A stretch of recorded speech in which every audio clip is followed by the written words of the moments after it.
Welcome to CyberCEO, wherein we talk about how our cyberbackers helped our cyber CEOs take their businesses to the next level. CyberCEO is powered by Cyberbacker, the world's leading provider of admin support services from anywhere in the world to anyone in the world. Please visit our website www.cyberbacker.com for more details.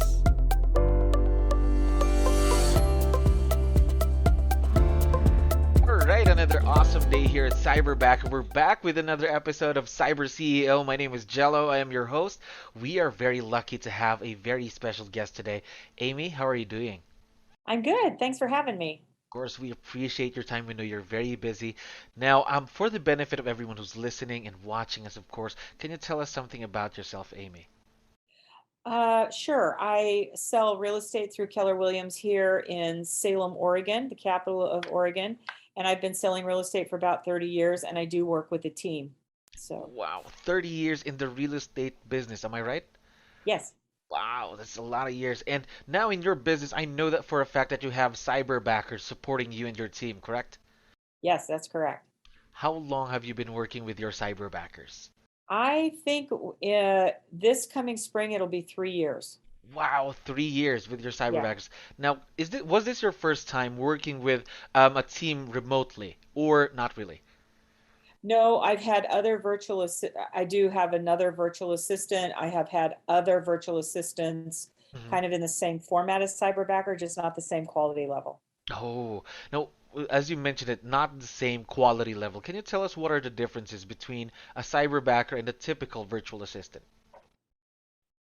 Well, I don't know that it's typical, but my experience was that they came kind of a blank slate, and it was my job, just like a brand new employee. They may have had a skill set, but like a brand new employee, they came and I had to teach them everything, which took a lot of time as well as Hmm. trying to adapt to a virtual environment.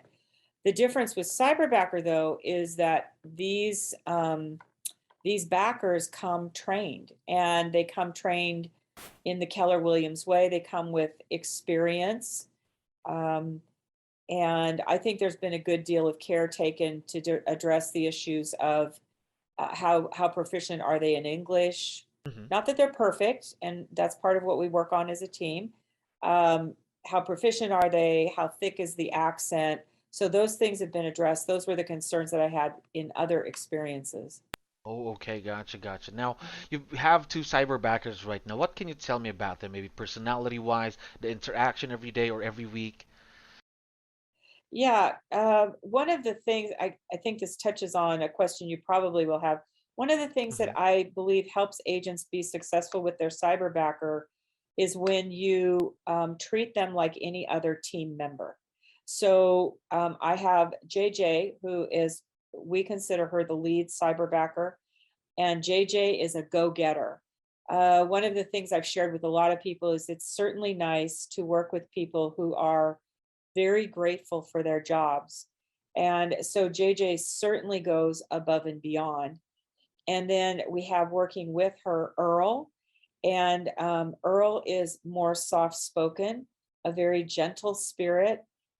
He is a good number two, if you would say, because JJ is left to lead, she leads, and Earl is a good follower. So that's kind of the team that we have right now, with visions of hopefully expanding that team.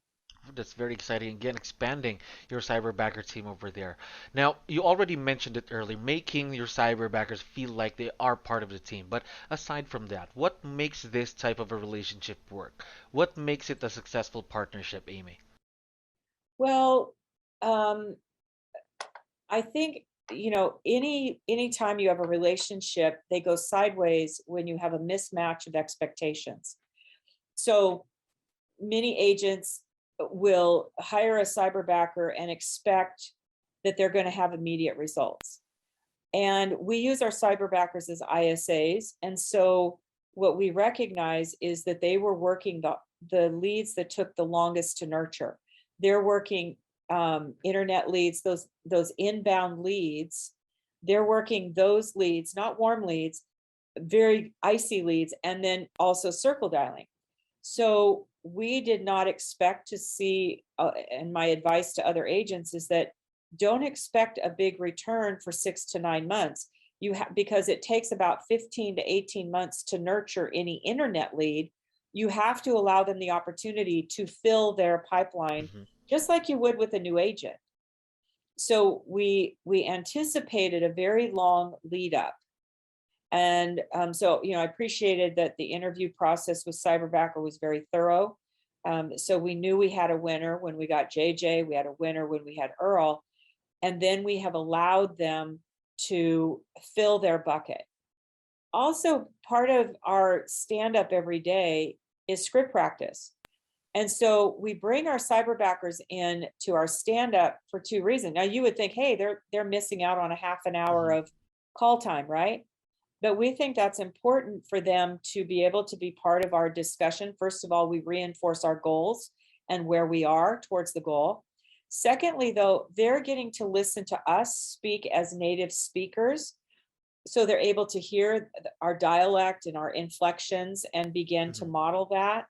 They're also hearing us talk about the market. So they may pick up little clues that they can appropriately use during their own scripts. And then we script practice with them. And it's during script practice where we're able to really help them really fine tune what it is they're saying or how they're approaching the client so that they can have a higher success rate.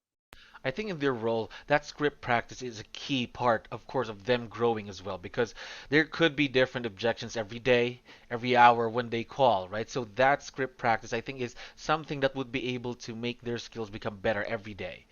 Now, Exactly.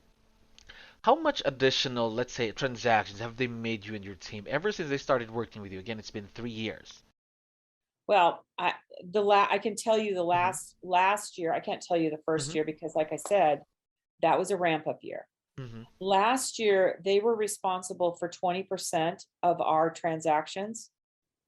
And Oh. last year, Earl was only working half time. In fact, he was working half time even this year Hmm. until June. So this year, the cyberbackers have been responsible for 25% of our transactions. Wow, So you 25%. see, Hmm. yeah, it's a lot. And these are people who have been nurtured and are teed up as an actual listing appointment or as a buyer appointment. Imagine. So they've taken them through that process. And I would expect, I would not be surprised if we saw 30% next year because Earl will be full time. Just imagine again the clients that they've reached out to previously, people that they've been talking to previously could really add up in the next few months, maybe around 6 to 8 months from today, right? Yeah. And Yes. then you just start building from there as their skill Yes. set builds. But, Gary says for every dollar spent, you want to see a return of $4. And so they have been more than that in our business. Now, aside from setting up appointments, what are the tasks that you have them do for you and your team right now? Well, for example, they're doing circle dialing. They have a priority list. So they go through expireds for sale by owners. Then they go into their nurtures. And then we have a platform that delivers to us, where like everybody, all those inbound leads from all the different websites, they go through those. And if they run out of those things to do, then they go into circle dialing. Now, when they're putting those, they're adding those people to our database. They're making sure that they're getting on listing alerts, market reports. And some people, we're getting them into a 36 touch system. So we are absorbing them into our database and putting them in the Keller Williams 36 touch program so that we stay in touch with these people. Of course. Now, the roles could still grow. I know it's been 3 years together with your cyberbackers, but what are some of the things that you're considering or thinking about having them do in the future? Because again, these roles could still grow in the next few months to come. Well, as we build our revenue up, we'll look at hiring additional cyberbackers, which then gives them opportunity on the team. So, for instance, JJ to be a supervisor of multiple cyberbackers. Oftentimes, it's not in their job description, but I find these people to be very talented, or they know people who are talented. And for example, Earl has helped us create our spreadsheets for tracking some of the tracking that we do. And as they build their skill set and as our database grows, it's possible we're starting to consider, do we have them even helping us stay in touch with our Mets? Oh, okay, okay. Mhm. Now, that's very Yeah, exciting. Of course, that's going to be more things for them to do, growth for them, and that means growth for you in your business as well. Now, right. my next question, Amy, is a bit tough. No relationship is perfect. I know you would agree with that. There would be bumps in between that. Now, what have been some of the challenges that you've had working with Cyberbacker, or let's say opportunities for growth? Oh, that's a really good question. Um, One of the things that was said to me in the beginning, and I think it's important to keep it in mind, is that the cyberbackers actually work for Cyberbacker, not me. And so they come to me as a person providing contract services.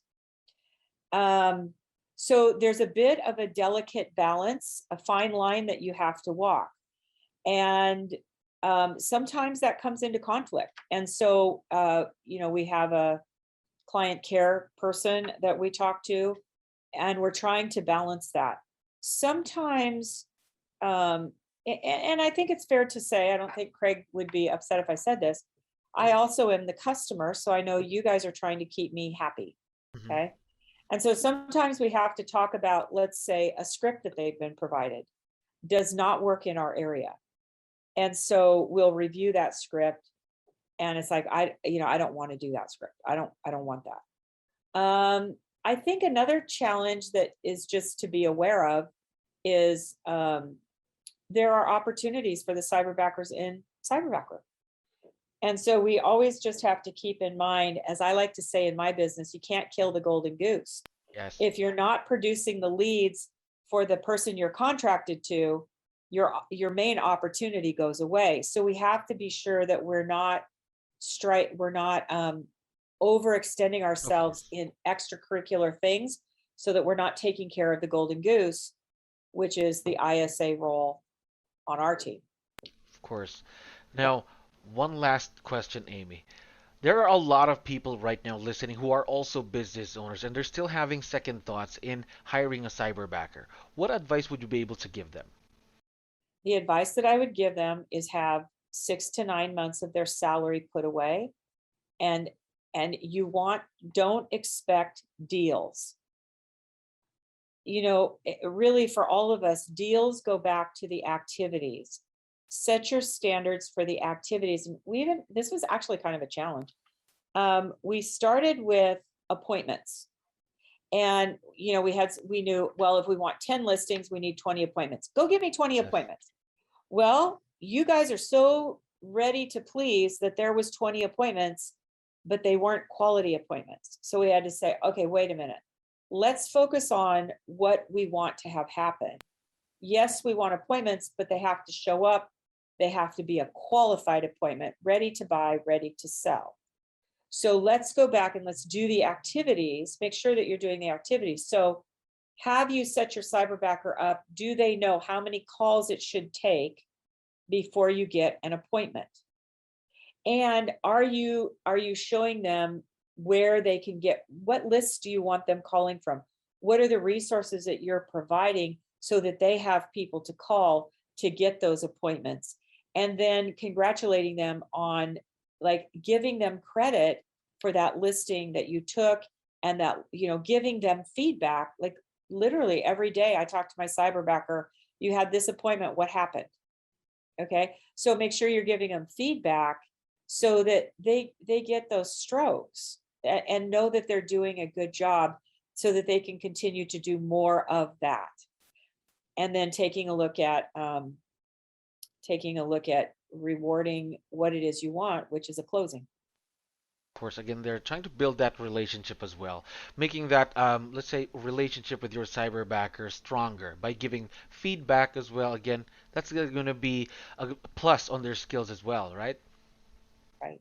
Yes. Absolutely. Yeah. Now, one last thing. I know that JJ and Earl are listening to us right now. Would you want to give them a quick shout out on the show or a few words you'd like to share? Absolutely. If you're lucky enough to have two hardworking, dedicated, wonderful human beings like JJ and Earl, you should count your blessings every day. And I'll tell you, one of the things that, we talk a lot about at Keller Williams, coming from contribution. Yes. And after 30 years of selling real estate, it is such a pleasure for me to have two people who show up every day, absolutely grateful for their jobs, are thankful for their jobs. It makes me want to come to work every day. But the privilege of being able to reach across how many thousands of miles and know that we were part of Earl being able to buy a new house, Wow. bring his new baby there. JJ, she's constantly celebrating, but I watched one birthday trip. I had the privilege of watching a birthday trip where she took her daughter to what looked to me like a 5-star resort. Oh. And knowing that we had helped in that. But one of the things that JJ said to me right in the beginning that was incredibly inspirational and really just kind of brought me to tears, because we so often in real estate think in terms of money, and money is just a ruler, it's a measure. But JJ had been working in a call center, and I hope I get this right, and had been having to drive 2 hours to her job, 10 hours making calls like we've all gotten from whoever in the Philippines, and driving 2 hours home. That's a long day. That's a 14-hour day. And I asked her, I said, so one time I said, what do you like most about your job, JJ? And her daughter at the time was 6 years old. And of course, they get to work at home with us. And she said, I love that I get to help my daughter brush her teeth in the morning before school and at night before she goes to bed. I never got to do that before. And as a mom, that just, it makes me come to work every day. It really does, to know that you can have that kind of really important impact that's so simple on another human being thousands of miles away. I can feel that JJ and Earl are very lucky to have you at their Cyber CEO, and it's really true. The commute sometimes here in the Philippines, where we are 14 hours, 10 hours of work, 2 hours commute just to go there, 2 hours just to get back home. That is actually true. So we are very lucky to, of course, have our cyberbackers and also our cyber CEOs to support our cyberbackers here. We really, really appreciate it, Amy. Appreciate you. Now, that's my last question, Amy. Thank you very much for your time. We hope that we could do this again someday. Have a great day, okay? Take care. Thank you for listening to our daily dose of Cyber CEO. Stay tuned to know more about how Cyberbacker creates a difference in this digital time and age. For more details, please visit our website www.cyberbacker.com or follow us on Facebook, Cyberbacker Inc.